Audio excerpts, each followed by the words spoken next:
Emily's house stood old and creaky on Elm Street. It had been in her family for generations, each corner holding a piece of history, a fragment of a story long forgotten. It was full of dark corners and dusty furniture, relics of the past that seemed to whisper secrets of their own. The air was thick with the scent of aged wood and forgotten memories. She loved exploring its hidden nooks, each discovery a new adventure. The creak of the floorboards beneath her feet was a familiar sound, a comforting reminder of the house's age and character. One hot summer day, Emily was home alone. The sun blazed outside, but inside the house remained cool and shadowed, a refuge from the heat. The house was quiet. Too quiet. The usual hum of life seemed to have paused, leaving an eerie silence that pressed in on her from all sides. Emily. As I walked down the hallway, I heard something. A whisper. It was faint, almost imperceptible, but it sent a shiver down my spine. It seemed to be coming from the basement door. I froze. The basement had always been a place of mystery and fear, a place she rarely ventured. I listened closely. The whisper came again, more distinct this time. It was calling my name, Emily. The sound was both familiar and strange, like a forgotten dream. This time I understood it. Emily. Emily's heart pounded. The voice was insistent, almost pleading. She felt a mix of fear and curiosity, a pull she couldn't resist. Who was down there? Curiosity outweighed her fear. She had to know. She had to find out what was calling her. Emily slowly reached for the doorknob. Her hand trembled as she touched the cold metal, the chill seeping into her skin. It was cold and damp in her hand. She took a deep breath, steeling herself for whatever lay beyond the door. The whisper grew louder, more urgent, as if sensing her hesitation. With a final determined push, she turned the knob and opened the door. The darkness of the basement yawned before her, a void that seemed to swallow the light. She stepped forward, her heart pounding in her chest, ready to uncover the secrets that lay hidden in the shadows. The basement was dark and musty. The air was thick with the scent of mildew and age, a testament to the years of neglect it had endured. Cobwebs hung from the ceiling like ghostly drapes, swaying gently in the draught. Emily flipped on the light switch, her fingers trembling slightly. A single bulb did little to chase away the shadows that clung to the corners of the room, creating an eerie atmosphere that made Emily's skin crawl. Boxes and old furniture filled the room, each piece covered in a thick layer of dust. It was as if time had stood still in this forgotten place.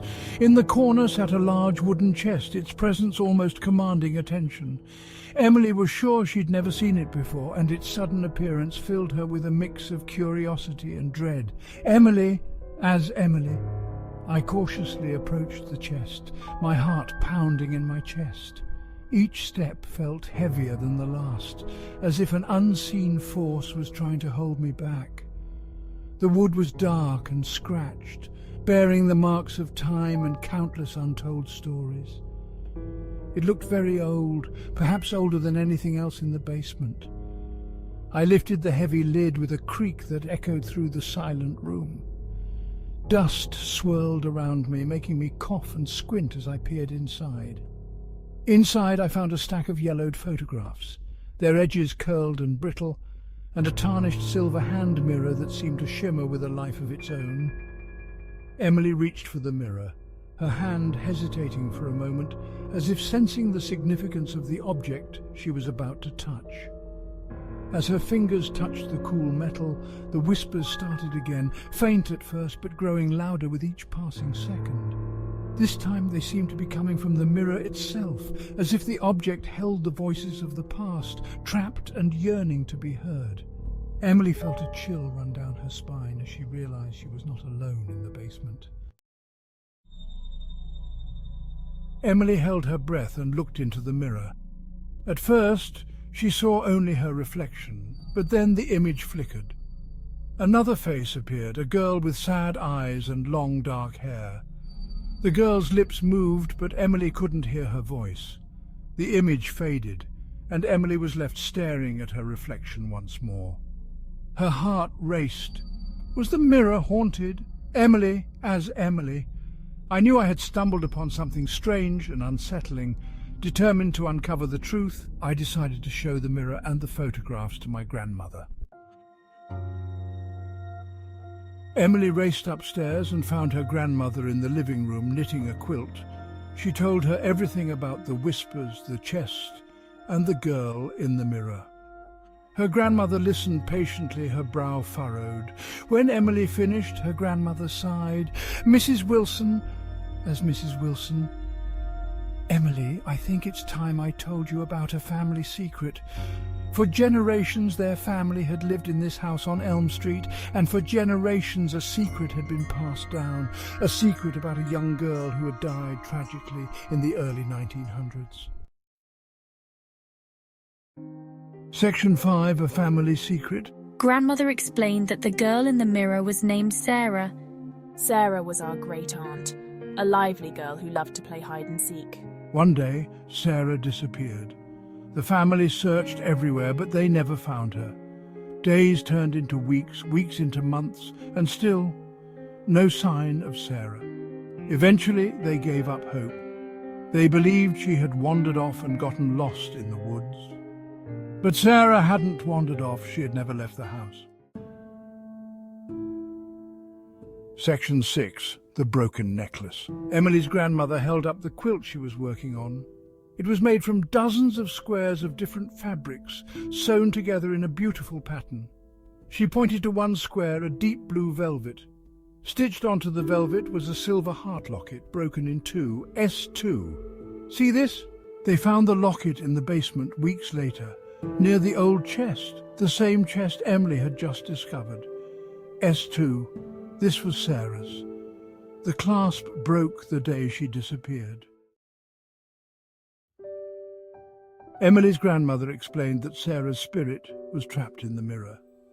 She had been unable to find peace because of an unfulfilled promise. Before Sarah disappeared, she had promised her sister that she would always be there for her. But Sarah couldn't keep her promise because she was trapped. She just wants to be free. And to do that, she needs your help, Emily. Emily knew what she had to do. She had to help Sarah find peace. Emily went back down to the basement. She held the mirror in her hands and closed her eyes. Sarah, I know you're there. I know you want to be free. I'm here to help you. The image of Sarah appeared in the mirror again. This time she wasn't smiling. She looked sad and scared. It's okay to move on. Your sister knows you loved her. She knows you didn't break your promise. Emily knew what she had to do. She took a deep breath and spoke to Sarah.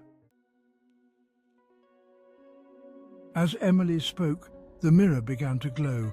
The light grew brighter and brighter until it filled the entire basement. The intensity of the light was almost blinding, casting long shadows that danced on the walls. It was as if the mirror had become a portal to another world, a world of pure, radiant energy.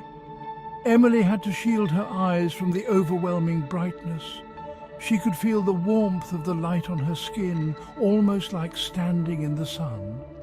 Then, as quickly as it had begun, the light faded, leaving the basement in a serene, almost eerie calm. When Emily opened her eyes, the mirror was just a mirror again. The eerie reflection that had haunted her was gone. Sarah was gone. The room felt different, lighter, as if a heavy burden had been lifted. Emily knew that Sarah was finally free. A sense of peace washed over her, and she felt a connection to Sarah, knowing that she had helped her find freedom. Emily told her grandmother what had happened.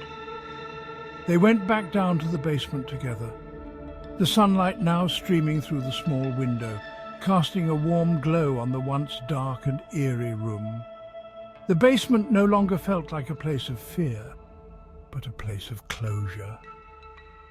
They opened the chest and took out the silver locket. It was an old family heirloom, tarnished with age. Gently, Emily rubbed away the tarnish, revealing the intricate designs that had been hidden for so long. The locket seemed to shimmer with a new life, as if it too had been freed. Then she and her grandmother went outside and buried the locket beneath the old oak tree in the backyard. The tree had stood there for generations, a silent witness to the family's history. As they performed the burial ritual, Emily felt a deep sense of connection to her ancestors and to Sarah. The locket was now at rest, and so was Sarah. Peace at last. As they walked back to the house, Emily thought about Sarah. She was sad that Sarah had been trapped for so long, but she was glad that she had been able to help her find peace. She knew that Sarah would always be a part of their family history. And she knew that the old house on Elm Street held many more secrets, just waiting to be discovered.